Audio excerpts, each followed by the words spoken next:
नमस्कार, बदलेगा देश प्रदेश में आपका स्वागत है। मैं हूं वनिता।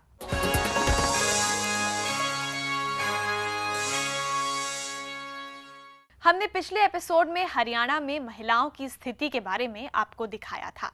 हमने दिखाया था कि हरियाणा में महिलाएं किस तरह भेदभाव की शिकार हैं।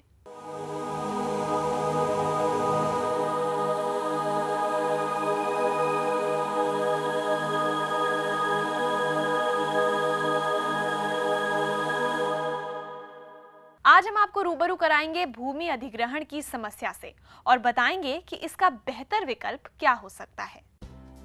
भारत एक कृषि प्रधान देश है। देश में सबसे बड़ी आबादी किसानों की ही है। देश की जमीन का ज्यादातर हिस्सा किसानों के पास ही है। अगर केंद्र सरकार या राज्य सरकारों को देश के विकास के लिए या किसी और प्रयोजन के लिए जमीन चाहिए होती है तो वो आमतौर पर किसानों की ही जमीन अधिग्रहित करती है। कई बार सरकार किसानों की जमीन का अधिग्रहण सस्ते दामों पर करती है और उसे बड़े औद्योगिक घरानों को सौंप देती है। हरियाणा की जो भूमि है वो कृषि प्रधान है, उपजाऊ है बहुत ज़्यादा, और किसान इसके ऊपर पूरी तरह से निर्भर है।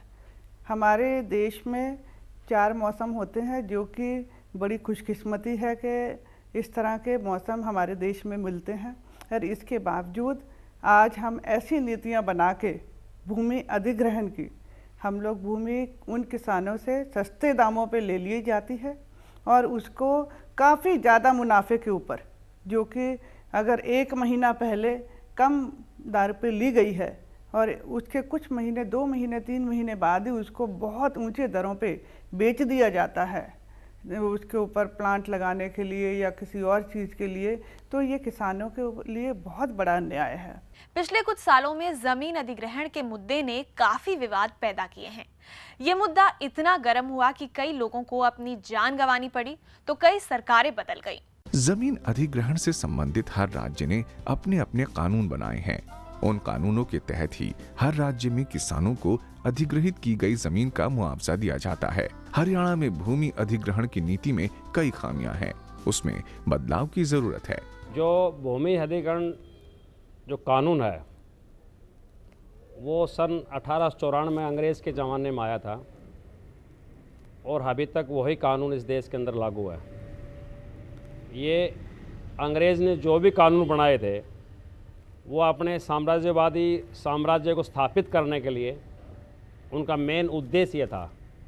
उसके बाद आज़ादी के बाद इस देश में जो भी सरकारें आई हैं, ख़ास तौर के ऊपर कांग्रेस पार्टी की सरकार, उन्होंने इस देश के पूंजीपतियों को, सरमाएदारों के हित को साधने के लिए ये भूमि अधिग्रहण का उसी कानून को लागू कर रहे हैं।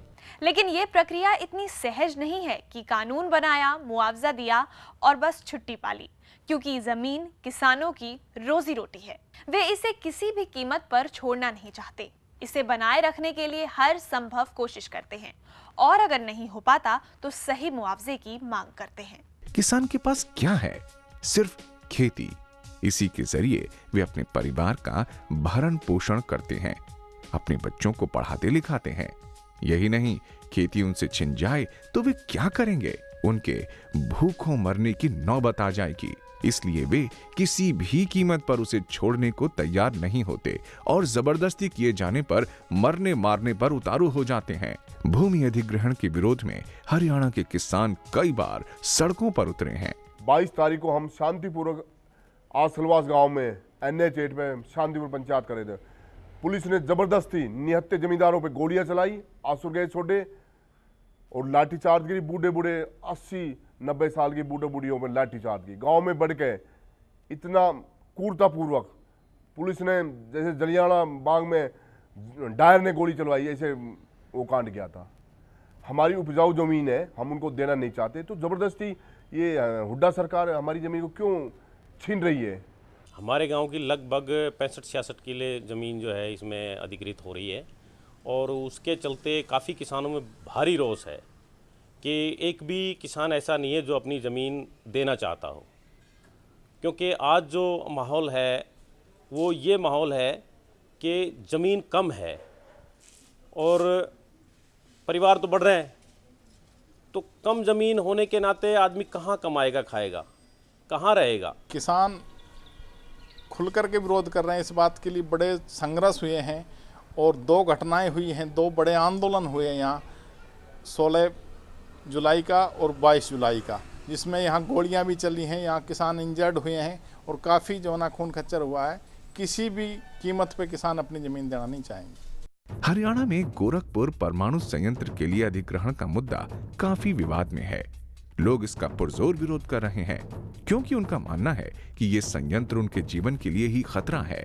सरकार ने किसानों में फूट डालकर अपनी बात को मनवा तो लिया, लेकिन इसको लेकर किसानों में अभी भी काफी रोष है। गुरु गोरखनाथ की पावन धरा को ये साढ़े आड़े राक्षस भूमि बनाने जा रहे हैं, जो कि 4-3 किलोमीटर पर 20 गांव पड़ते हैं। यहाँ 20 गांव जो इसकी सेध में होंगे, कम से कम भी उनकी 3-4 लाख की आबादी पड़ा है, उजाड़ने जा रहे हैं।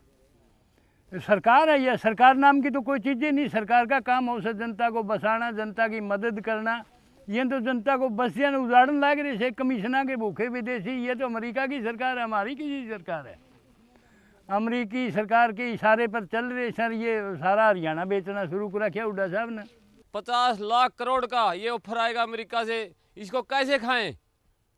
आज मिल किसान का साथी कोई नहीं है, क्योंकि आज एक कांग्रेस आज़ाद हो इन्हें 65 साल हो चुके हैं, तो आज भी आज़ादी नहीं है किसानों पर और ना मजदूरों पर। आज ये कांग्रेस सरकार कहती है हमने ये कर दिया, वो कर दिया, सिवाय ठगी से सिवाय कुछ नहीं किया कांग्रेस ने। मैं दावे साथ कहता हूँ, मैं किसान हूँ और किसान के नाते ही कहता हूँ कि इस सरकार ने कुछ नहीं किया, इसको किया 2 फाड़। जब वे धोले अंग्रेज थे, काले अंग्रेज हैं। मर जाएंगे लेकिन ज़मीन नहीं देंगे, एक एक खून दे देगा लेकिन यहाँ से मतलब वे ज़मीन नहीं देंगे। बच्चे बूढ़े जवान सब सारा दिन यही रहे भाई, ई बाव का प्रशासन, ई बाव का प्रशासन इतना डर बिठा रखा है कि बच्चे भी डरने लगे। अब भाई परमाणु लगेगा, परमाणु संयंत्र लगा, संयंत्र के तो षड्यंत्र हो गया। पास हमारे मानस होंगे, उन तो पास हमारे बच्चे होंगे जो हमें लड़ाई लड़ाएंगे, आगे संघर्ष की हमें आप लड़ाएंगे। हमें वह 2 न मारेंगे तो हमें 1 न जरूर मारा। इतनी हिम्मत तो मारो में भी आपकी धरती माता दे देंगे नहीं तो हमारे पर रह गया कि ये प्रॉपर्टी डीलर बने हुए हैं जी। जो मुख्यमंत्री है नहीं, वो किसानों की जमीन को बेच के खा रहा है, किसानों को उजाड़ रहा है। भूमि अधिग्रहण करते समय सरकार को किसानों के सरोकारों का और हितों का पूरा ख्याल रखना चाहिए। इसके लिए स्पष्ट नीति और नए कानून की जरूरत है। जमीन अधिग्रहण को लेकर पूरे देश के किसानों को संसद में कानून बनने का इंतजार है। हरियाणा की अधिग्रहण नीति की समीक्षा की जानी चाहिए। इसकी खामियों को दूर कर इसे और तर्कसंगत बनाया जाना चाहिए, क्योंकि हरियाणा का भूमि अधिग्रहण कानून किसानों के हितों की रक्षा नहीं कर पा रहा है।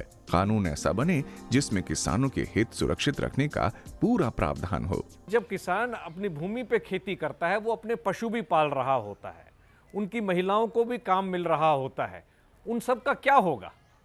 तो सरकार को ये चाहिए कि अगर भूमि का उन्होंने अधिग्रहण करना भी है तो मुआवजा इस प्रकार से दिया जाए कि किसान जो है वो भूमि से किसी ना किसी रूप में जुड़ा रहे और उसकी आमदनी आने वाले कई दशकों तक उसको बनी रहे। हरियाणा की जमीन अधिग्रहण नीति भी पहले बाकी राज्यों की ही तरह किसान विरोधी थी, लेकिन इसमें समय समय पर किसानों के हितों के अनुरूप बदलाव किए गए।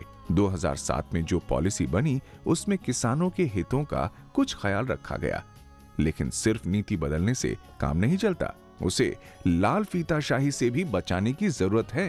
फिलहाल तो हरियाणा के किसान मुआवजे के लिए दफ्तरों के चक्कर लगाते लगाते हाफ जाते हैं। किसान जो अनाज उगाता है वो धरती पे उगाता है। अगर हम और उसका पूरा परिवार, मैं आज ये कहूँगी कि वो खुद, उसका पूरा परिवार, उसके बच्चे उसी कृषि पर निर्भर करते हैं। उनकी पढ़ाई, उनका रहन, उनका शादी ब्याह, उनका आगे का सारा सिस्टम ये उनका रोजी रोटी है।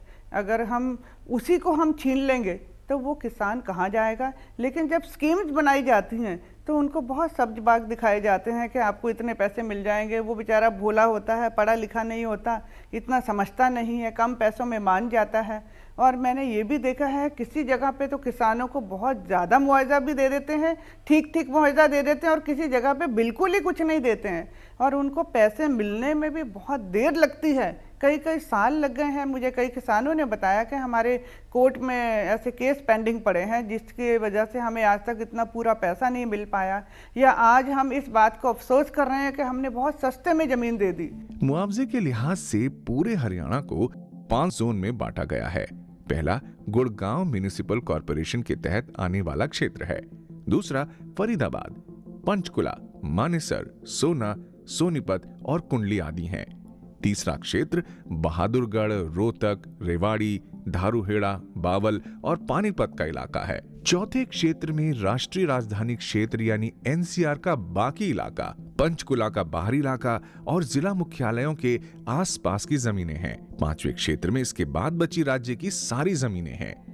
लेकिन सरकार ने ये सब करते समय ये नहीं सोचा कि जिस किसान को कम पैसे मिलेंगे वो अपना भरण पोषण कैसे करेगा, अपने परिवार को पढ़ाएगा लिखाएगा कैसे। हमारे इलाके में किसान बिल्कुल 1 इंच भी ज़मीन नहीं देना चाहते। इसका मैं आपको एक छोटा सा रीजन बताऊंगा कि हमारे इलाके में मतलब दक्षिण हरियाणा में खास करके रेवाड़ी की बात करो, कोई भी किसान 70 से 75% किसान ऐसे हैं जिनके पास 2 से 3 एकड़ ज़मीन है और 20% ऐसे हैं जिनके पास 5 से 7 एकड़ ज़मीन है और बाकी 5% ऐसे हैं जिनके पास 10 एकड़ 15 एकड़ ज़मीन है। अब किसान जो हैं आज हमारे जो यहाँ के लोकल हैं, रिश्ते जो हैं ज़मीन पर हो रहे हैं, तो जिसके पास ज़मीन नहीं है रिश्ते नहीं हो रहे हैं क्योंकि एजुकेशन हमारे पास है नहीं, एम्प्लॉयमेंट यहाँ है नहीं। अगर किसी के पास 1 एकड़ ज़मीन भी है तो वो अपना भैंस पाल कर गुजारा, दूध बेचकर गुजारा कर लेता है। अगर ये भी चली गई तो उसके पास वो जंगल में आ जाएगा, सड़क पे आ जाएगा, उसके पास कोई साधन ही नहीं है। भूमि अधिग्रहण की समस्या को लेकर हमारा कार्यक्रम जारी है। अभी वक्त है एक ब्रेक का। ब्रेक के बाद इस मुद्दे पर अपने विचार रखने के लिए हमारे साथ होंगे समस्त भारतीय पार्टी के राष्ट्रीय अध्यक्ष सुदेश अग्रवाल।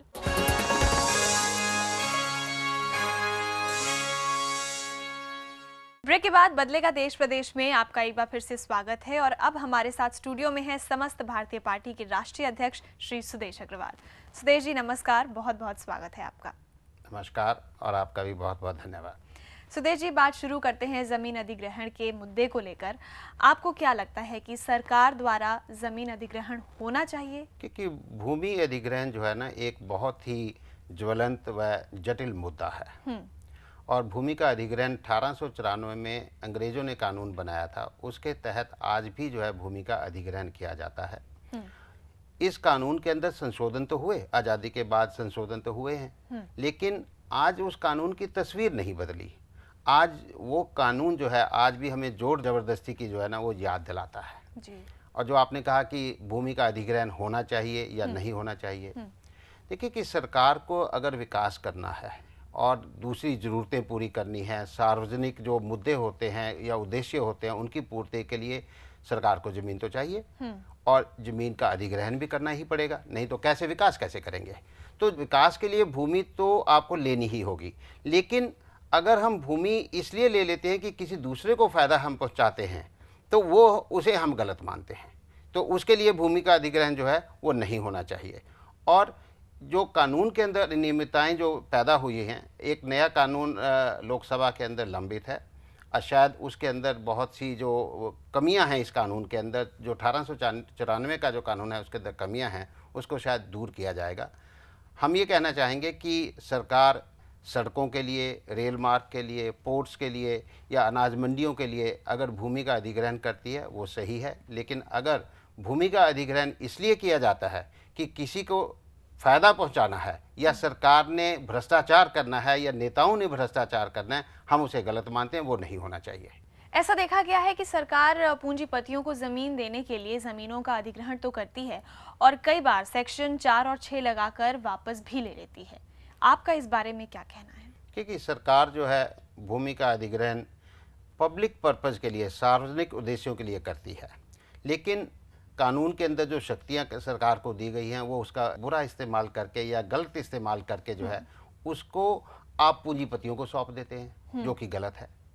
और साथ ही साथ कई बार सेक्शन 4 लगा लिया जाता है, सेक्शन 6 लगा दिया जाता है, और जब तक सेक्शन 9 की बारी आती है तब तक बिल्डर जो हैं उस क्षेत्र के अंदर जाकर वहां से भूमि खरीद लेते हैं। बिल्डर्स की भी हम पैसा ज़्यादा दे रहे हैं और किसानों से, और वो भूमि ले लेते हैं वहां से, और वो फिर राजनेताओं के साथ या सरकार के साथ मिलकर सेक्शन 4 और 6 को हटवा देते हैं। तो ये अपने आप में एक बहुत बड़ी कमी है, भ्रष्टाचार होता है, और हरियाणा की सरकार खास तौर पे इस मामले में बहुत सक्रिय मानी जाती है। आज इसे हरियाणा सरकार को प्रॉपर्टी डीलर की सरकार हम कहते हैं।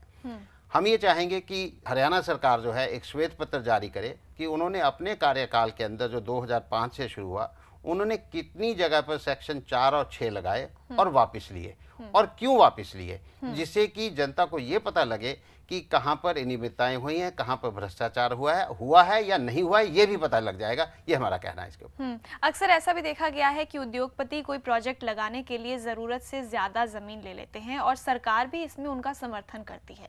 आपकी क्या राय है इस बारे में? देखिए कि उद्योगपति तो चाहेगा कि जब भी कोई प्रोजेक्ट जो है वो सरकार के सामने रखेगा, वो तो भूमि के लिए ज़्यादा डिमांड करेगा ही करेगा। ये नेचुरल सी बात है, क्योंकि वो उसको ये पता होता है कि भूमि जो है जितनी ज़्यादा मिल जाए उतना अच्छा है, उसकी कीमतें भी बढ़ती हैं, शायद फ्यूचर एक्सपेंशन में भी काम आ सकती है। तो सरकार की ये जिम्मेदारी बनती है कि वो ये देखे कि जो भूमि की जो रिक्वायरमेंट पूंजीपति दे रहा है वो उसके प्रोजेक्ट के हिसाब से है या उससे ज़्यादा है। अगर ज़्यादा है तो उसकी कटौती करके उसको उतनी भूमि ही दे जितनी की उसको ज़रूरत है। एक तो ये बात हो गई। दूसरी, कई ऐसे प्रोजेक्ट होते हैं जिसके अंदर की सरकार को भूमि मुहैया करवानी होती है, प्रोजेक्ट का उनका अपना हिस्सा होता है कि भी ये हम आपको देंगे इस प्रोजेक्ट के अंदर। हम ये कहना चाहेंगे कि जहाँ पर सरकार ने भूमि को पूंजीपति को मुहैया करवाना है, वहाँ पर उसकी ओनरशिप जो है, लैंड की जो ओनरशिप है, वो पूंजीपति को ट्रांसफ़र नहीं होनी चाहिए। सरकार हमेशा सिर्फ लैंड को लीज पे दे, लॉन्ग लीज पे दे सकती है, 25 साल की लीज पे दे सकती है, 50 की दे सकती है, 99 ईयर्स की लीज पे दे सकती है, लेकिन मालिकाना हक जो है भूमि का वो सरकार को कभी भी पूंजीपतियों के साथ ट्रांसफ़र नहीं करना चाहिए। अगर पूंजीपति ज़मीन खरीदना चाहता है तो वो मार्केट से मार्केट रेट पे खरीदे, ना कि सरकार उसको मुहैया करवा के दे। सुदेव जी, अधिकृत ज़मीन के मुआवजे के रेट अलग अलग है, ऐसा क्यों है? आखिर ये किसानों की आजीविका से जुड़ा हुआ सवाल है। ऐसा क्यों है कि गुड़गांव के एक किसान को 1 एकड़ ज़मीन के लिए 72 लाख मिलते हैं, तो वहीं पर दूसरी जगह के किसान को उसकी ज़मीन के लिए 20 लाख से भी कम मिलते हैं? देखिए, ये आपने जो कहा है कि 72 लाख मिलते हैं, 20 लाख मिलते हैं, अलग अलग रेट हैं, ये बिल्कुल सही है। किसान भी जानता है कि ज़मीन का जो मुआवजे का रेट होता है या रेट जो मार्केट रेट भी जो होता है वो हर जगह बराबर नहीं होता है। मुआवजे के रेट के बारे में इतना ही कहना चाहूँगा कि सरकार को जो जोन्स के अंदर जो रेट फिक्स किए हैं उनकी समीक्षा करके समय समय पर उनके अंदर बदलाव लाना चाहिए, और जो दूर दराज के क्षेत्र हैं जहाँ पे रेट्स कम हैं, खास तौर पर उनका ख्याल जरूर रखना चाहिए। सुदेव जी, भूमि अधिग्रहण से बड़े किसान तो माला माल हो जाते हैं, लेकिन छोटे किसान भूखमरी की कगार पर पहुंच जाते हैं। इस बारे में आपका क्या कहना है?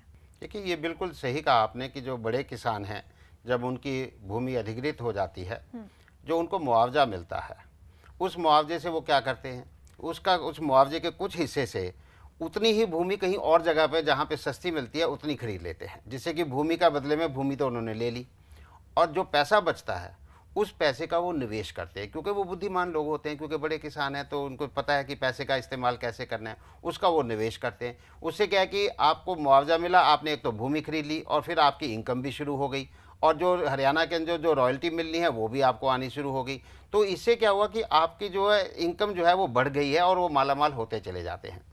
अब आइए छोटे किसान की तरफ, जिसकी आधा एकड़ भूमि है, जिसकी 1 एकड़ भूमि है, उसकी जब अधिग्रहण हो जाती है भूमि, जो उसको जो मुआवजा मिलता है, उस मुआवजे से पहले तो वो अपनी आर्थिक कमजोरियां जो उसके अंदर वो दबा हुआ होता है उसको वो पूरा करता है। कुछ पैसा तो उसमें चला जाता है, कुछ पैसा उसके घर बार वाले भी बच्चे हैं, ये हैं, वो अपनी ज़रूरतें पूरी करने में खा जाते हैं, तो उसमें चला जाता है। तो कुछ ही समय के बाद लगता है कि उसके पास पैसा बचा ही नहीं है, क्योंकि ना तो उसने ज़मीन खरीदी, ना उसने कोई एसेट खरीदी, एसेट चली गई और एसेट के बदले पैसा जो है उसका गायब होना शुरू हो जाता है, उसके पास पैसा नहीं होता है। और साथ ही साथ जिस भूमि से वो अनाज भी उगाता था, अनाज अपने घर के लिए रख लेता था, पशुपालन करता था, वो सोर्स ऑफ इनकम जो है वो भी खत्म हो जाता है। इससे क्या है कि आप देखेंगे कि छोटे किसान थोड़े से समय के बाद ही वो भूखमरी की कगार पे पहुंच जाते हैं। आज इस चीज़ का ख्याल करना जो है हमारे हिसाब से बहुत ज़रूरी है। जी, भूमि अधिग्रहण की समस्या को ढंग से सुलझाने का तरीका जानेंगे, लेकिन इस छोटे से ब्रेक के बाद आप बने रहिए हमारे साथ, देखते रहिए बदलेगा देश प्रदेश।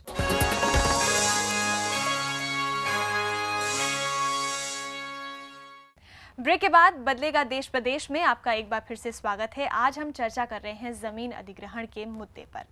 सुदेश जी, आपको क्या लगता है कि छोटे और मध्यम किसानों को जमीन अधिग्रहण के बदले और भी कुछ देना चाहिए? मसलन उन्हें मुआवजे का पैसा तो दिया ही जाए, साथ ही उनकी रोजी रोटी के लिए उन्हें कहीं और जमीन भी मुहैया कराई जाए। देखिए कि जैसे कि मैंने पहले भी कहा है कि भूमि अधिग्रहण एक बहुत ही जटिल कॉम्प्लेक्स मुद्दा है और जनता की या किसानों की अपेक्षाओं को पूरा करने के लिए या कानून के अंदर जो पुराना कानून है उसके अंदर जो अनियमितताएं हैं उनको दूर करने के लिए नया भूमि अधिग्रहण कानून जो है वो लोकसभा के अंदर लंबित है। उस कानून के साथ साथ पुनर्वास और पुनर्स्थापना का भी इंतजाम जो है उसके अंदर किया जा रहा है कि भी उसका जिससे कि रिहेबिलिटेशन और रीलोकेशन जो है उसकी भी बात उसके अंदर की गई है।